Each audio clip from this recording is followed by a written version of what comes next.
नमस्कार, जय श्री राम। मैं राहुल माहेश्वरी, रामायण ज्योतिष एक बार फिर हाजिर है वापिस से टेस्ट प्रोग्रामिंग को लेकर। और टेस्ट प्रोग्रामिंग इसलिए रखे जाते हैं कि हमारी पकड़ ज्योतिष शास्त्र पे हो, उसके कारक तत्व पे हो और कैसे ये हमारे जीवन से जुड़े हुए होते हैं, इसका हम अनुभव कर पाए। तो आज का पहला प्रश्न आपके लिए क्या है?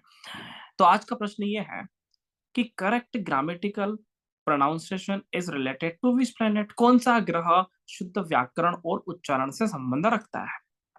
तो हमारे पास चार ऑप्शन है। ए सन, बी मून, सी जुपिटर, डी राहु। पहला सूर्य, दूसरा चंद्रमा, तीसरा गुरु और चौथा राहु। कौन सा ग्रह शुद्धता की बात करेगा? मन में बहुत सारी बातें आना चाहिए, है ना, कि कौन सा ऑप्शन सिलेक्ट करें। ठीक है, तो एक बात तो बहुत अच्छे से क्लियर हो गया होगा, है ना, जो ज्योतिष के विद्यार्थी हैं, कि भैया गुरु तो ना होगा, है ना। तो ये बात सच भी है, तो गुरु तो नहीं हो सकता, लेकिन सूर्य, चंद्र और गुरु। अब इन तीनों में बड़ा चक्कर फंसेगा कि कौन सा ग्रह करेक्ट ग्रामेटिकल प्रोनाउंसिएशन का कारक हो सकता है, शुद्ध व्याकरण उच्चारण का संबंध कौन से ग्रह से होगा। तो आप सभी बिल्कुल विचार करके रखें, आपका स्वयं का मंतव्य होना बहुत जरूरी है। मैं एक्सप्लेनेशन करूंगा विद आपको उपाय के माध्यम से ये बात सिखाऊंगा, इस थ्योरी के माध्यम से, इस तथ्य से क्या सीखने वाले हैं। लेकिन आप अपना प्रश्न, अपना जो ऑप्शन है, सही उत्तर है, वो अपने मन में अवश्य सोचिए। तो इसका एक्सप्लेनेशन क्या है, सही उत्तर क्या है, समझते हैं।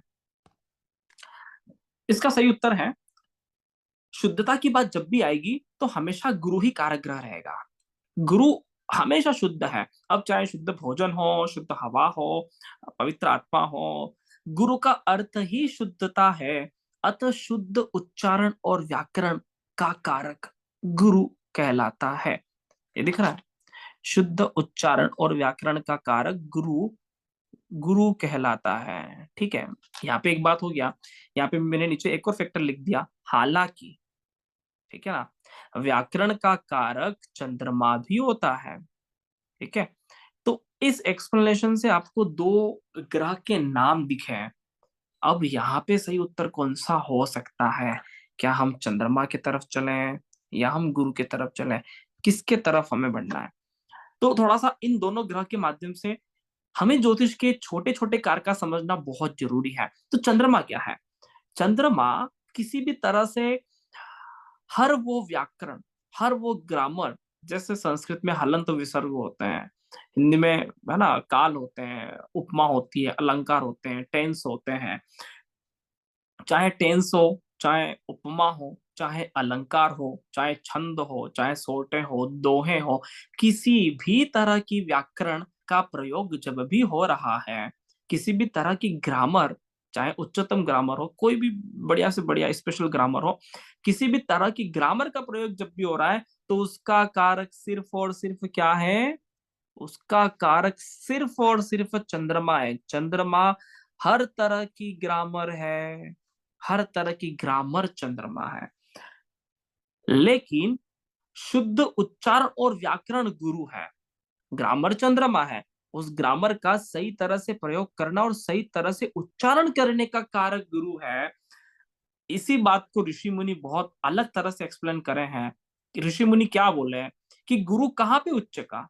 तो गुरु उच्च का है चंद्रमा की राशि कर्क में। चंद्रमा ग्रामर है, तो गुरु शुद्ध ग्रामर है, शुद्ध व्याकरण है, बहुत उच्च व्याकरण है, उच्च भाषा है। चंद्रमा अगर सामान्य भाषा है जो सभी के दिल को छू जाए, तो गुरु उच्चतम लैंग्वेज है। जितनी भी हम ग्रंथों में भाषा देखते हैं, किताबों में भाषा देखते हैं, रामायण में तुलसीदास जी लिख के गए या जो भी है, भाषा बहुत प्योर होगी, बहुत आनंद भी आएगा और शुद्धता होगी। एक सिंपल ग्रामेटिकल मिस्टेक आप वेदों के अंदर नहीं निकाल सकते हैं, आप रामायण के अंदर नहीं निकाल सकते हैं, गीता के अंदर नहीं निकाल सकते। जहाँ पे किसी भी तरह की व्याकरण का कोई भी समस्या ना हो, वहां पे गुरु ही उसका कारक है। तो सारे वेद पुराण का कारक कौन हुआ? गुरु। और उसके अंदर जो व्याकरण है, उसका कारक कौन है? चंद्रमा। चंद्रमा और गुरु। तो ऋषि मुनि क्या बोले? चंद्रमा की राशि में गुरु उच्च का हो जाता है। अब इसको हमारे जीवन से कैसे कनेक्ट करेंगे? चलो भैया, ज्योतिष तो आ गया, लेकिन ज्योतिष हमारे जीवन में ना उतरे तो फिर काय का ज्योतिष आया? तो ज्योतिष शास्त्र ये बोलता है कि चंद्रमा किसका कारक होता है? चंद्रमा होता है मन का कारक। ठीक है, और गुरु होता है मतलब सारे काम अच्छे करे, गुरु मतलब अच्छा व्यक्ति, सब काम अच्छे हो जाए आपकी लाइफ में। तो गुरु होता है भाग्य का कारक, गुरु होता है फॉर्चून का कारक, गुरु होता है लक का कारक, गुरु होता है भाग्य का कारक। आपका भाग्य आपके साथ है, आपका मन पॉजिटिव है, तो आप दुनिया के हर कार्य कर सकते हो।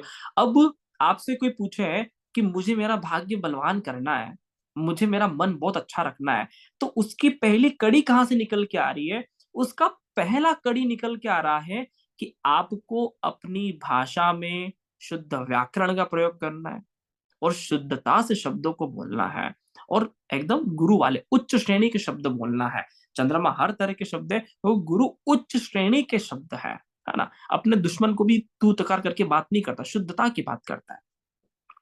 अगर हमें लगता है कि गुरु और चंद्रमा की ब्लेसिंग चाहिए, तो आपको सबसे पहला कार्य ये करना है कि हमारी भाषा शुद्ध व्याकरण और हमारे शब्द शुद्ध उच्चारण के साथ हो।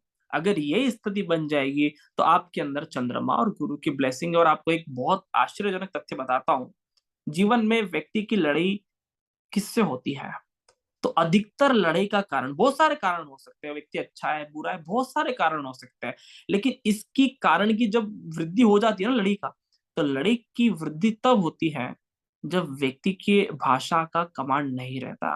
व्यक्ति को शब्द इतने बुरे चुभ जाते हैं, शब्द इतने जल्दी घाव करते हैं, तो लड़ाई हो जाती है। सारी फसाद की जड़ आपके शब्द हैं, आपके से शब्दों का चयन कर रहे हो। आपके शब्द अमृत है, आपके शब्द बहुत तरह खतरनाक तरह से लड़ाई करवा सकते हैं। तो बेहतर यह है कि हम गुरु और चंद्रमा का ब्लेसिंग लेना चाहते हैं, तो पहली चीज क्या, हमारे शब्द शुद्ध हो, शुद्ध उच्चारण के साथ हो, शुद्ध व्याकरण के साथ हो और ऊंची क्वालिटी के शब्द हो। हम भाषा को बहुत अच्छी तरह से प्रयोग करें, कोई भी भाषा हो सकती है, लेकिन उसका अच्छी तरह से प्रयोग करना ही चंद्रमा और गुरु है। आशा है आपको ये बातें समझ में आया होगा, और गुरु और चंद्रमा कैसे हमारे जीवन में ब्लेसिंग ले सकते हैं, कैसे हम है ना बिना पूजा पाठ किए। ज्योतिष बिल्कुल व्यवहारिक होना चाहिए, जीवन जीने की कला से जुड़ना चाहिए। हम हमारे जीवन में चंद्रमा और गुरु को कैसे उतारे? तो यस, आप उच्चतम भाषा और शुद्ध व्याकरण के साथ किसी भी भाषा को बोलिए। आपकी हिंदी में कमांड है हिंदी में बोलिए, इंग्लिश में कमांड है इंग्लिश में बोलिए, तेलुगु में कमांड है तेलुगु में बोलिए, लेकिन बहुत अच्छी तरह से बोलिए। आपके साथ ब्लेसिंग जुड़ जाएगा, गुरु भाग्य का कारक है, भाग्य मजबूत हो जाएगा, सारे काम आसानी से बनेंगे। और चंद्रमा मन का कारक है। आशा है आपको छोटे से क्यूज के माध्यम से बहुत सारे रहस्य ग्रहों के पता चल रहे होंगे और जीवन जीने की कला से कैसे ये जुड़े हुए हैं वो समझ में आ रहा होगा। बहुत बहुत धन्यवाद, नमस्कार, जय जय श्री राम। आप सभी चैनल को लाइक सब्सक्राइब अवश्य करके रखें, बेल आइकन आप दबा के रखेंगे, आपको नोटिफिकेशन आते रहेंगे, तो आने वाले क्यूज में भी आप बहुत सारी ज्योतिष की सामान्य बातें और महत्वपूर्ण बातें सीख सकते हैं। बहुत बहुत धन्यवाद।